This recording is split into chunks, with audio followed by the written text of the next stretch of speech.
В Башкортостане участились случаи мошенничества в сфере ЖКХ. Ну и, разумеется, самые доверчивые жертвами становятся мошенников – это пенсионеры. Об этом поговорим сегодня в программе «Интервью». Здравствуйте, я представляю гостя в студии. Азамат Федоров, директор городской абонентской службы. Азамат Ринатович, здравствуйте. Здравствуйте. Очень рад сегодня быть с вами. Готов ответить на все вопросы.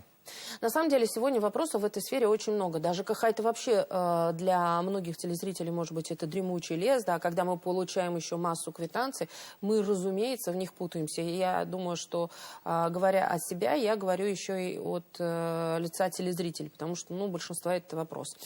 Но более того, если нам как-то еще получается разобраться с этими квитанциями, но еще усложняют жизнь мошенники. Причем мошенники, давайте определим, да, вот какие случаи мошенничества сейчас встречаются и почему они вообще есть? Хороший вопрос. Достаточно много действительно случаев мошенничества. Я думаю, что однозначно это в связи с тем, что у нас в городе Уфа очень много компаний, которые занимаются снабжением города, такие как МУПУИС, БашРТС, Уфавдоканал, СКБ. И у каждого своя платежка. Помимо этого есть еще ЕИРЦ и РКЦ, и управляющие компании. И гражданин города у нас получает несколько квитанций, и в них действительно можно запутаться, если внимательно не читать все, не разбираться. И на этом, собственно, и играют мошенники. И один из таких, наверное, распространенных случаев – это просто мошенники берут и подделывают квитанцию. И, собственно, вы перечисляете деньги не за свои ресурсы, а мошенникам прямо в карман. То есть это квитанция, которая у нас лежит в почтовом ящике, не всегда может быть настоящей, и рекомендуется проверить именно реквизиты, верно? Да, конечно же. Но можно оплатить, например, и через личный кабинет, да, электронным способом, тогда будет проще?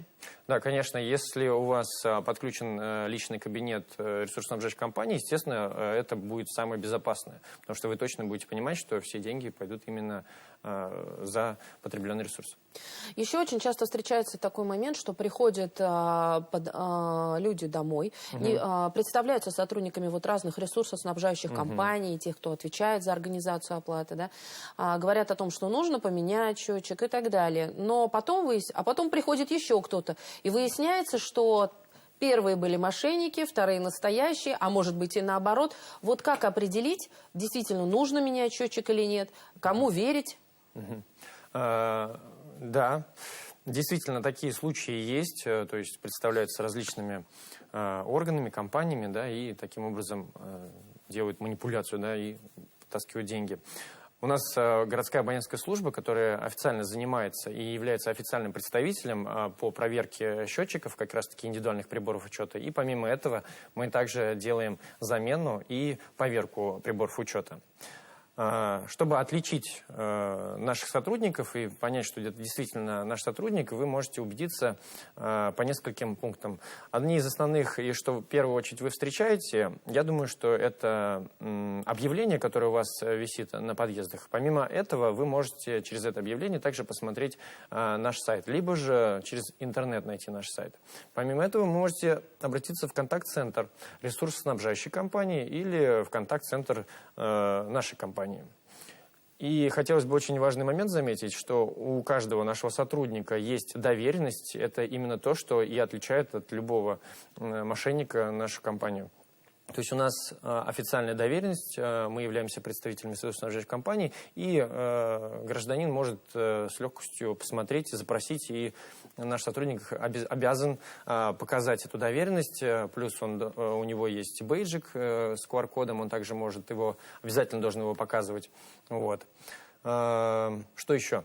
Есть у ресурсоснабжающих на сайтах их официальных графики обходов.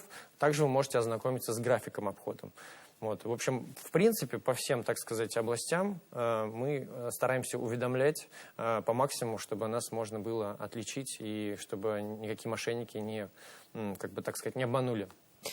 А если говорить о счетчиках, хотя бы для себя лично, да, чтобы самому хозяину недвижимости понимать, в какой момент нужно менять счетчик, когда поверку осуществлять, какой там срок службы может быть, какая схема, какой алгоритм? Вообще, начнем с замены счетчика. Да. Если счетчик вышел из строя, его нужно заменить. То есть как раз-таки городская абонентская служба при проверке счетчиков может выявить, что счетчик не рабочий. Да. Либо же у него кончился срок поверки. В таком случае мы можем привести прибор, который проверяет этот счетчик. То есть, что такое поверка? То есть, это когда у счетчика, простым языком, да, если у счетчика, у него есть срок, если у него кончился срок этой поверки, то у него есть погрешность. И получается, показания он передает не совсем правильно, корректно. Вот. С помощью этого прибора мы его проверяем, то есть это такая бомбина, вот, проливаем, так сказать, и видим эту погрешность. Если же все в порядке, то счетчик является допущенным и может дальше эксплуатировать. Если же у этого счетчика есть погрешность, то он является нерабочим, и его нужно заменить. Хотел бы, кстати, интересный момент заметить, что если мы делаем поверку, то она у нас, в случаях, если он не прошел поверку, то поверка будет бесплатна, за нее деньги никакие не берутся. Мы предлагаем сразу заменить счетчик и, собственно, меняем его. А если потребитель живет без счетчика или, допустим, со сломанным счетчиком, какие-то штрафы подразумеваются? Штрафов как таковых нету. Единственное, что по счетчику потребитель может видеть, сколько кубов он действительно потребляет. Если же счетчик не считает эти кубы, то идет норматив. Вот. Чаще всего норматив больше, чем столько, сколько мы потребляем. Вот. Поэтому, если у вас стоит счетчик, то, скорее всего, это будет экономически выгодно, вот, нежели чем норматив. Но штрафов как таковых и нет за такое.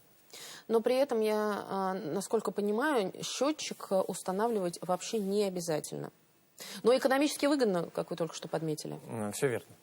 То есть не обязательно, но это выгодно для самих жильцов, конечно, потребителей. Это очень выгодно будет, потому что, ну, вы можете там куда-то уезжать, куда-то отходить и не так много воды потреблять, поэтому это намного выгоднее, потому что норматив, он есть норматив. Просто вот сколько кубов заделано, то столько вы за месяц и потребите. Неважно, открывали ли вы кран или нет. Если говорить о такой аббревиатуре, которая еще была для многих загадочной, но сейчас она уже более-менее понятна, это ОДН, общедомовые нужды. Это вечный спор у всех, как спор физиков и лириков, вот это из той же серии.